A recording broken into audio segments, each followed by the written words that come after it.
Hello everyone, welcome back again di Altcoins Update. Dan update hari ini masih seputar Ethereum. Jadi seperti yang saya sampaikan sebelumnya ya, kita pengen ada update yang rutin terhadap satu altcoins. Ada beberapa komen yang saya udah baca di video Bitcoin terakhir, dan beberapa request itu udah saya masukin ke polling di Telegram. Jadi teman-teman bisa cek ke sana. Nanti kita akan pilih salah satu coin yang akan kita update rutin seperti sebelumnya ya. Kalau sebelumnya kita sempat update itu yang cukup lama ya, waktu itu update-nya itu adalah si OP, Coin Optimist. Alright, and then terakhir kita ganti ke Matic based on request juga tentunya, dan terakhir kita belum ada update lagi rutin.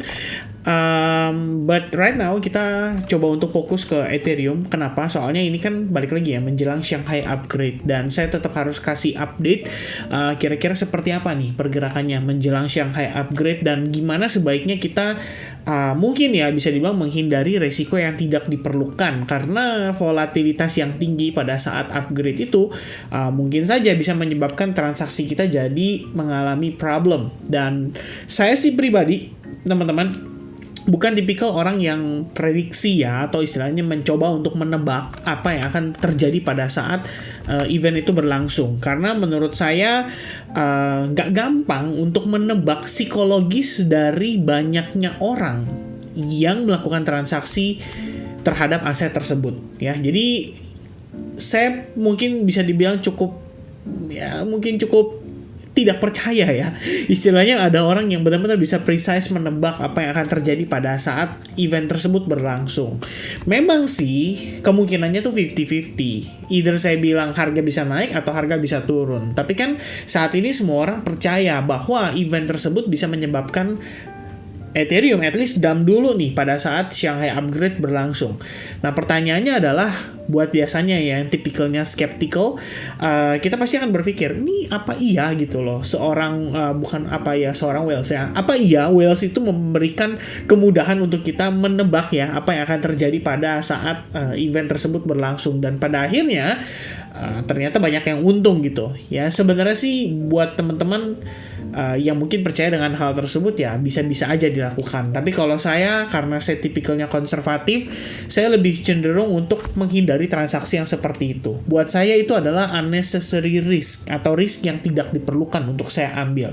Karena kalau profitnya beruntung, kalau rugi ya udah gitu loh, ketahuan mendingan gak usah ambil kan, ibaratnya begitu ya. Nah itu setidaknya opini ya untuk pembukaan di video Ethereum ini teman-teman, karena udah makin dekat nih dengan Shanghai upgrade ya, dan kita tinggal menunggu sampai ada official announcement-nya aja.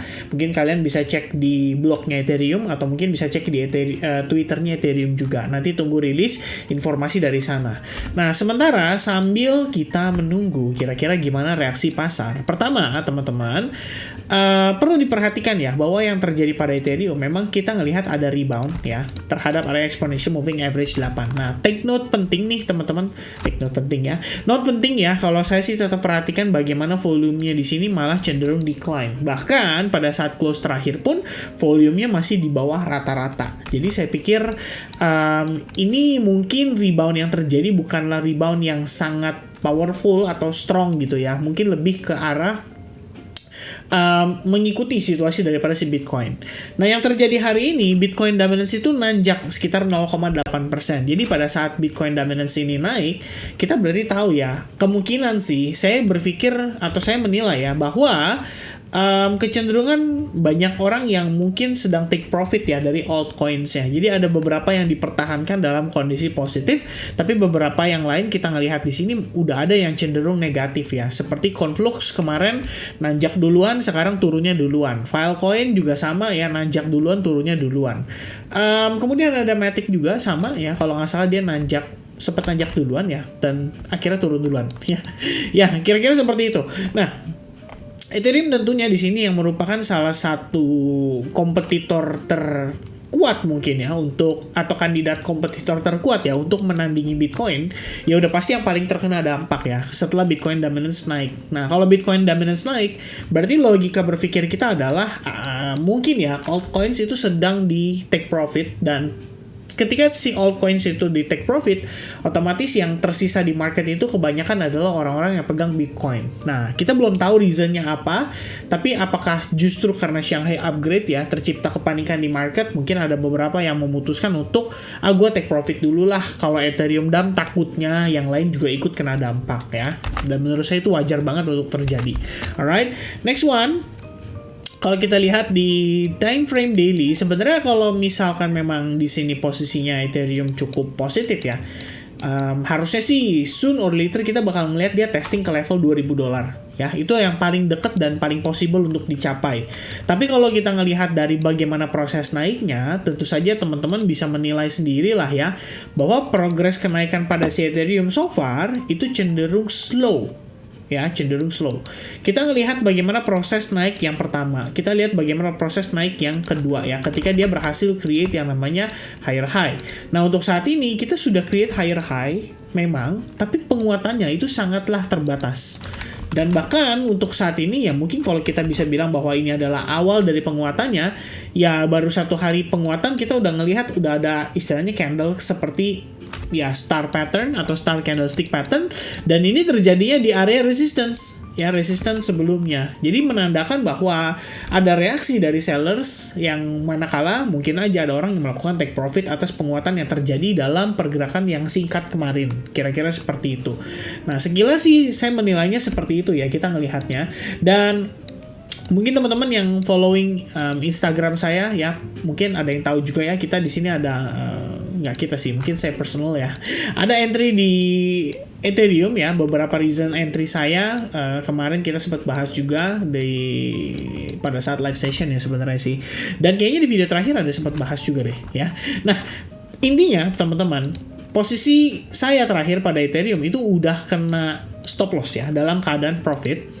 Jadi saya secure posisi saya dengan pertimbangan ada potensi untuk Ethereum itu bisa drop kembali, sehingga kita sebenarnya bisa aja re-entry. Cuman mengingat besok akan ada Shanghai upgrade ini, saya cenderung lebih prefer untuk menghindari. Jadi supaya kita nggak terlalu mengambil resiko ya, seperti tadi saya jabarkan di awal ya, yaitu unnecessary risk atau risk yang tidak diperlukan. Jadi saya lebih prefer untuk ya stay safe dulu lah, at least sampai ngelewatin besok gitu.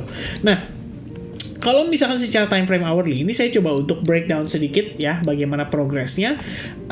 So far saya menilai bahwa apa yang terjadi pada si Ethereum saat ini, pertama adalah kita punya area resistance yang sudah berhasil di break.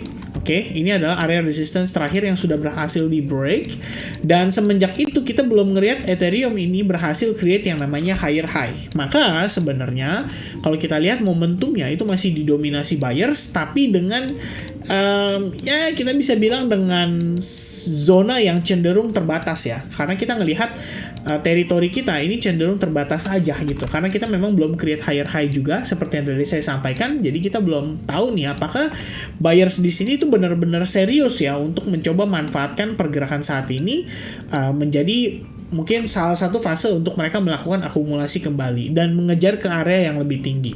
Kalau misalnya secara progres yang terakhir, yang saya lihat adalah kita membentuk sebuah chart pattern yang dikenal dengan istilah descending broadening wedge. Sudah sukses breakout dari descending broadening wedge, dan tentu saja area ini akan menjadi area SNR kita ya, SNR untuk yang time frame yang lebih kecil gitu ya. Jadi anggapannya teman-teman, kalau kalian tambahkan ini adalah area demand, ini adalah area yang tepat untuk kita perhatikan gitu. Dan kalau misalnya kalian mau menggunakan Fibonacci retracement pun juga nggak masalah ya, untuk mencoba mengukur sejauh mana potensi pullback pada si Ethereum untuk saat ini. Fibo 50% ada di 1892 dan Fibo 61,8% itu sejajar dengan support resistance-nya. Jadi ada di kisaran level $1.880. Nah, ini adalah area yang kita akan perhatikan. Saya pribadi mungkin akan perhatikan untuk area tersebut ya. Sekitar $1.880 lebih kurangnya. Dan kalau kita turun lagi ke time frame yang lebih kecil, teman-teman bisa lihat ya, secara struktur ini tentu saja lebih didominasi oleh sellers. Jadi kita bisa katakan bahwa sebenarnya di area yang sama di 1880 terdapat demand ya, yang bisa dibilang mungkin cukup shocking ya untuk market, karena begitu harga retest ke level itu langsung nanjak nih. Nah, Jadi anggapannya adalah kalau kita lihat secara time frame yang lebih kecil, kita sudah melihat adanya struktur yang cenderung bearish di sini. Di mana area supply-nya itu ada di kisaran range saat ini ya sekitar $1.915. Dan sebelum area supply tersebut berhasil di break, ya kita bisa katakan bahwa ada potensi untuk sellers bisa kembali lagi menekan harga. Nah, lain ceritanya nih, kalau tiba-tiba nih, ini per kita update ya, karena memang Bitcoin lagi nanjak juga nih. Wah, udah lagi breakout daripada ascending triangle-nya. Nice ya. Nah, kalau misalnya Ethereum memang ikut untuk nanjak dan berhasil break, perhaps dari trendline pun yang terbentuk di sini, mungkin ini merupakan sebuah kondisi di mana Ethereum bisa kembali bullish lagi ya dalam waktu dekat, dan artinya bisa ngejar sampai ke level $2.000. Kalaupun itu yang terjadi, mungkin saya akan pertimbangkan untuk tidak entry dulu ya kembali untuk Ethereum. Mungkin saya akan mencari alternatif yang lain karena memang banyak opsi juga untuk kita re-entry lagi.